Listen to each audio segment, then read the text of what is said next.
Bonjour à tous et bienvenue dans ce nouveau rendez-vous de 6 minutes chrono. Nous recevons aujourd'hui Gaëtan de Sainte-Marie, qui est vice-président du MEDEF du Rhône. Bonjour. Bonjour. Merci d'avoir accepté notre invitation.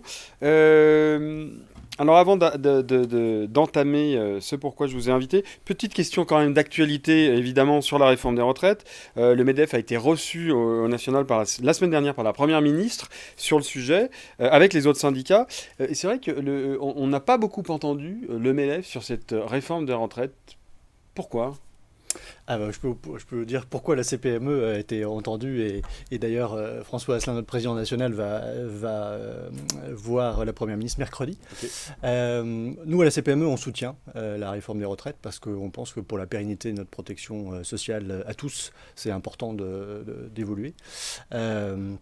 Et puis, pour nous, il y a un vrai sujet autour du travail en France, même plus largement que les retraites. Il y a le sujet du travail. Les chefs d'entreprise de PME, il y en a beaucoup que je connais qui cherchent à recruter, énormément qui n'arrivent pas à recruter. Et on ne comprend pas pourquoi, dans une société où il y a encore quand même des millions de chômeurs, Mhm. autant d'entreprises n'arrivent pas à recruter. Donc il y a un sujet vaste autour du travail. Donc bien sûr, les retraites, on vieillit tous plus longtemps qu'avant, donc ça nous paraît assez logique qu'on travaille plus longtemps qu'avant. Mais plus globalement, il y a un sujet autour du travail, et ça, la CPME, on appelle à ce qu'on puisse travailler plus globalement à ce sujet-là. Alors justement, vous organisez un nouvel événement qui est inédit, pour le coup, qui est inédit, qui s'appelle Métamorphose. 3, Métamorphose, qui se déroule jeudi 6 avril. Nouvel événement inédit, puisque c'est un événement qui a l'ambition de transformer les entreprises. Notamment, il y aura un grand intervenant, Patrick Vivray, philosophe, essayiste. L'entreprise face à ces enjeux, résilience ou métamorphose. J'allais vous demander, est-ce que finalement, c'est une adaptation ou une réinvention des entreprises face à cette insoutenabilité sociale, financière, et ainsi de suite? Depuis 3 ans, les entreprises ont été énormément percutées avec le Covid, la guerre, la crise des matières premières, etc., l'énergie. Et ce qui est sûr, c'est qu'aujourd'hui, si une entreprise ne se transforme pas, si elle ne bouge pas, si elle n'est pas agile, elle est destinée à mourir. Hmm. Donc on pense à à la CPME et cet événement métamorphose, on l'a pensé avec des chefs d'entreprise il y a un an. On s'est dit, de quoi on rêverait pour nos entreprises pour nous accompagner sur ce chemin de transformation des entreprises. Et donc on a imaginé ce format. On va arriver le matin, on va prendre de la hauteur, c'est le côté méta du nom. Ensuite, on va échanger des idées, on va partager, etc., avec d'autres chefs d'entreprise, avec des collaborateurs, parce que chaque chef d'entreprise doit venir avec des collaborateurs ce jour-là. Et puis à la fin de la journée, la promesse, c'est que chaque entreprise qui sera présente jeudi reparte avec un plan d'action pour mettre en œuvre une de ces transformations dans l'entreprise.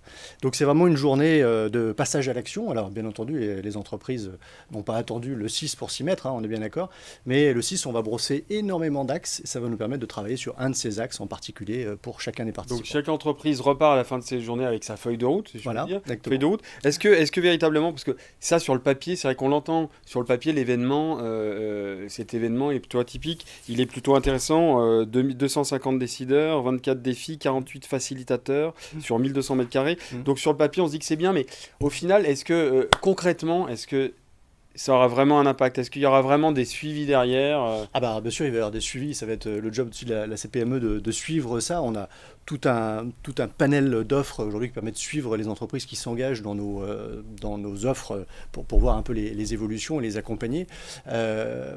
Vous savez, quand vous êtes chef d'entreprise, il y a des tas de trucs qu'il faut que vous fassiez toute la journée, des choses stratégiques et puis des choses moins stratégiques. Donc le fait de pouvoir prendre une journée avec ses principaux collaborateurs, parce que je répète, hein, c'est un événement qui est ouvert aussi aux principaux collaborateurs du dirigeant, et de se poser une journée avec d'autres dirigeants pour travailler vraiment et écrire quelque chose qui va être ensuite mis en œuvre, c'est pas si courant que ça au final. Les chefs d'entreprise, les patrons de PME n'ont pas toujours le temps, ne prennent pas toujours le temps de le faire, et donc c'est ça qu'on va faire ensemble. Et j'ai hâte d'y être parce que moi aussi je vais travailler sur le Alors, projet. c'est vrai que depuis votre élection à la CPME, vous avez un profil très collaboratif, si je puis dire, si je puis résumer un peu comme ça. Est-ce que Pourquoi est-ce qu'on développe pas plus l'esprit collaboratif? On en parlait un peu avant cette émission, le collaboratif notamment dans le milieu scolaire, en université, dans les grandes écoles. Pourquoi est-ce que ça prend et pourquoi on n'en parle pas plus? J'ai l'impression qu'on en parle plus à l'étranger qu'en France de ce collaboratif. Je crois que ça prend vraiment en France. J'ai écrit un bouquin sur le collaboratif en 2016. À l'époque, c'était encore un petit peu novateur. On était avant Covid On était avant aussi. Covid, exactement. Et même, je me souviens, aller 5 ans ou 10 ans avant, d'une conférence que j'avais faite dans une université de Lyon, où les étudiants me regardaient me disant que c'était un peu le pays des bisounours, ce dont je parlais. Donc, moi, je vois vraiment une évolution. Si je parle des chefs d'entreprise, aujourd'hui, je pense qu'il n'y a plus un chef d'entreprise qui se dit, comme avant peut-être, moi, chef d'entreprise, j'ai toutes les réponses tout seul, je suis un super-héros capable de résoudre tous les problèmes. On sait bien aujourd'hui dans les entreprises que c'est en travaillant avec nos équipes, à plusieurs, voire avec des concurrents, voire avec des clients, des fournisseurs, des partenaires, etc., que c'est ensemble qu'on va pouvoir tacler certains problèmes.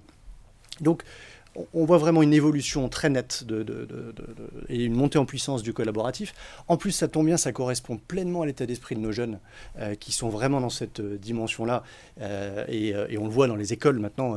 Au plus, les écoles favorisent ce travail collaboratif entre jeunes. Donc moi, je fais le pari que dans les années qui viennent, ça va continuer à se développer. Et je trouve qu'en France, il y a beaucoup d'entreprises qui se développent par le collaboratif, peut-être même plus qu'ailleurs. En tout cas, une des questions qui va être posée lors de cette journée métamorphose organisée par les CFE, c'est effectivement comment attirer et comment fidéliser les jeunes dans les entreprises. Et donc, on en revient à cette question du collaboratif. Merci Gaëtan de Sainte-Marie, pardon, d'avoir accepté notre invitation. Et pour plus d'informations sur métamorphose, www.lyoncapital.fr. Merci, à très bientôt. Au revoir.